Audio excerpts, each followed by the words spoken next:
research grew out of her experience as a middle school art teacher. And her project is appropriately titled, What I Wish I Knew, Narrative Study in Developing a Culturally Responsive Curriculum.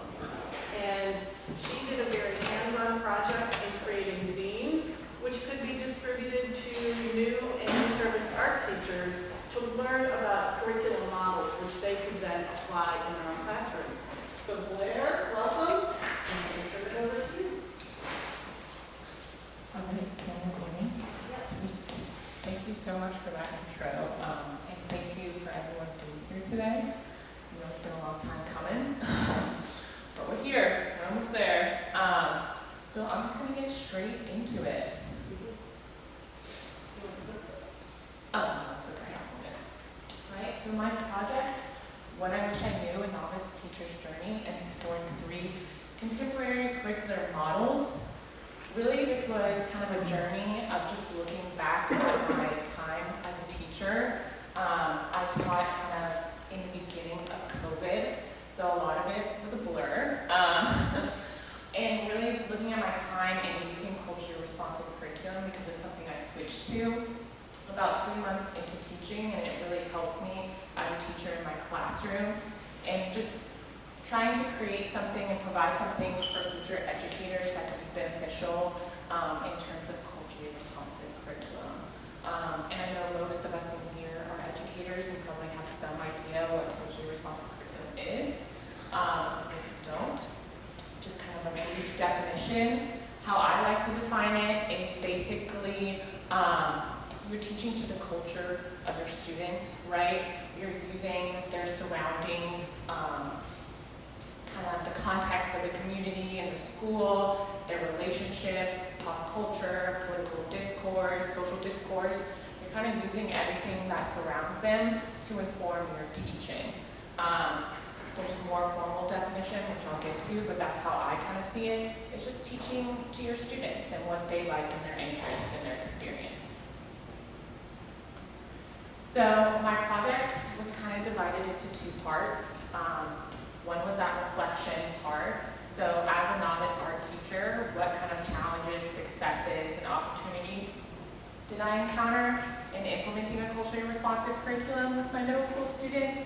And then how can I use that to kind of inform a development of a resource and kind of helping teachers learn about culturally responsive curriculum?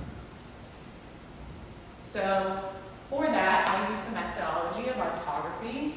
Probably not a lot of people have heard about it. I've never heard about it until Dr. Bain brought it up. But it's a really cool methodology. And basically, you're taking all these different roles that we play in our life as an artist, researcher, and teacher, and kind of bringing together that research and kind of connecting it all. So as an artist, when doing that reflection, I use visual inquiry to kind of look back at certain themes and questions I had as a teacher. For example, one of my themes was looking at necessities, bare necessities, and kind of survival.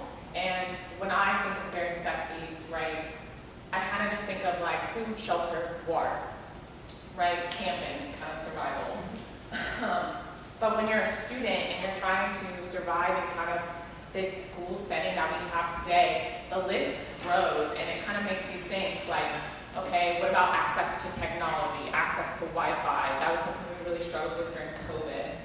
Hygiene, that was a huge issue at my school, is just having proper and kind of consistent hygiene practices. Nutritional food, access to nutritional foods and vegetables and stuff like that. My school was in a food desert where we were kind of surrounded by fast food and really not great kind of, farmers market or organic kind of markets.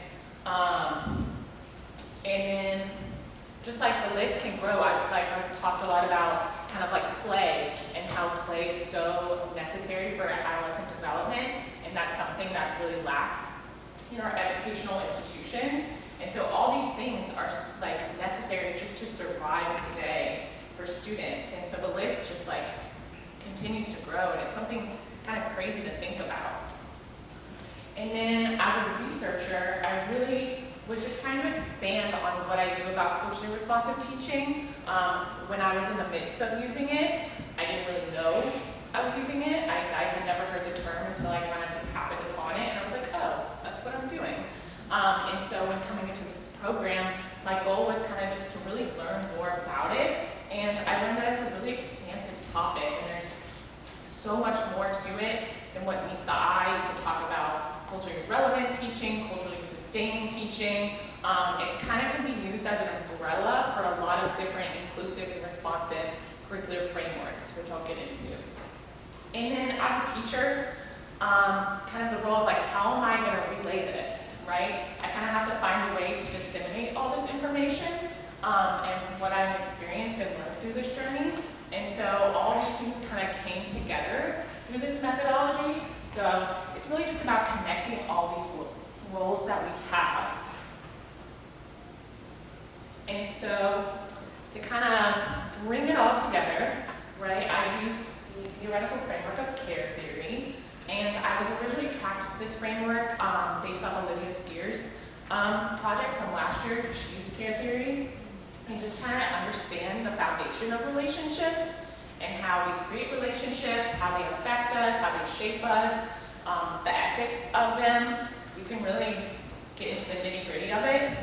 And so Nell Nades, who is one of the kind of profound researchers of care theory, she has this really great quote. It is through, it's through relations that a human individual emerges, and I found this quote really powerful because when you think about it, from the moment that we're born, we're cared for in some sort of capacity, and that really shapes who we are and shapes how we care for others.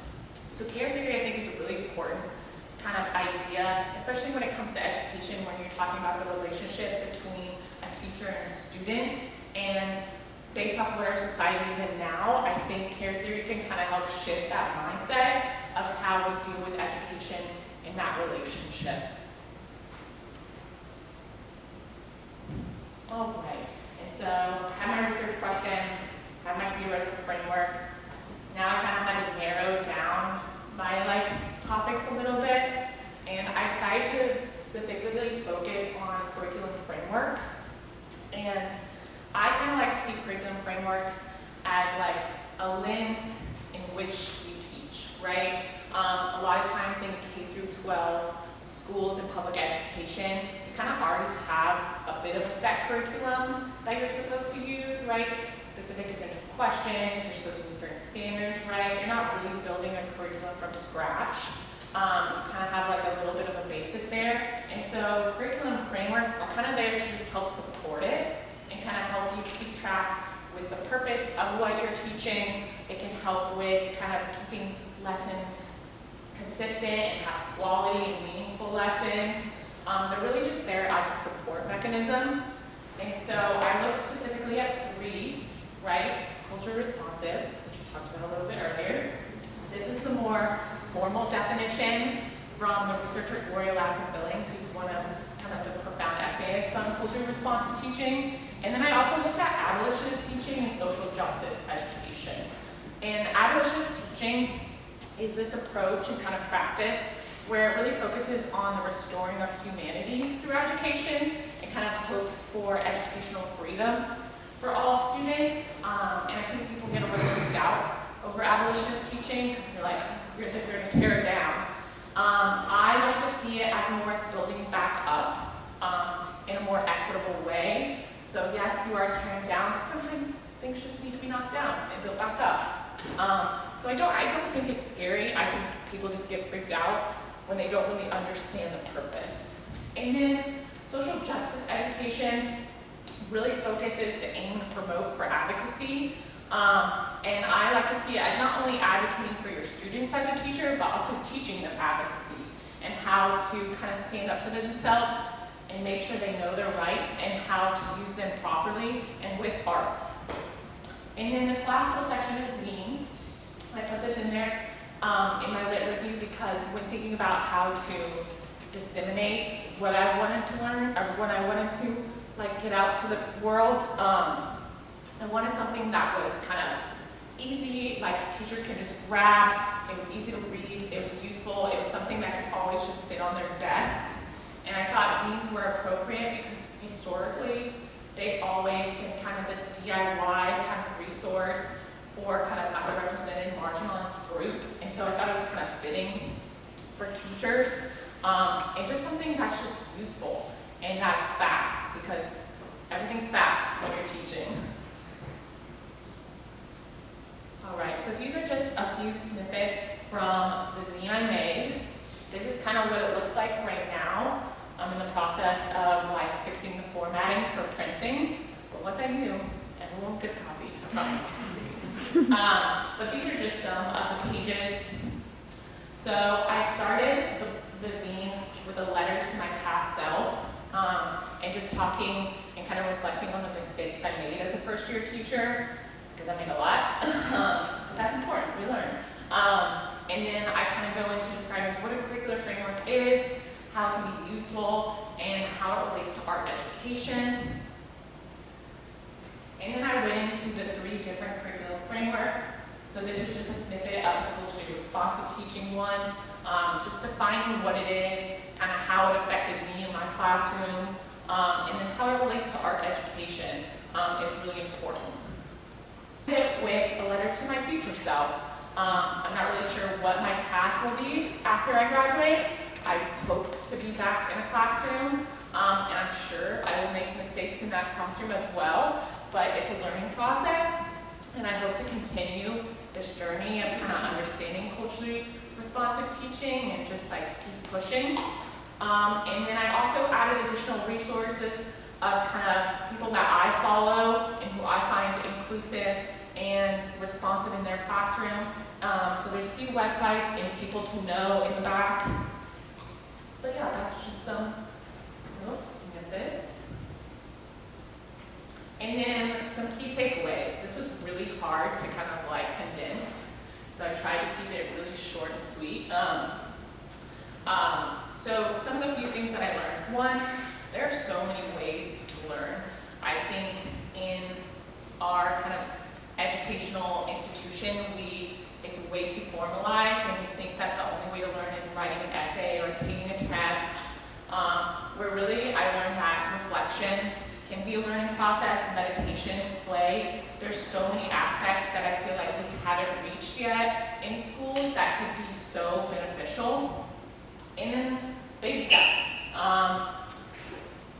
Teaching is all about kind of the little wins, right? It's difficult, especially in the first few years.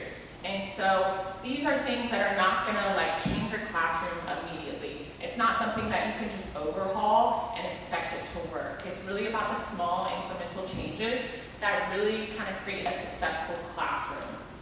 And then also when looking at these curriculum frameworks, right, you don't have to use just one. You can kind of mix and match different components that fit your classroom best. You really just have to do what's best for your students. Maybe you want to take, you want to do a social justice lesson, and then you want to do kind of a culturally responsive. And sometimes you have to do more of like a discipline-based, right, where you're just focusing on skill. That's okay. There's no one way to teach, and there's no one way to learn. So yeah, that's my project. I hope you guys learned something. And if you have any questions, I'm happy to answer.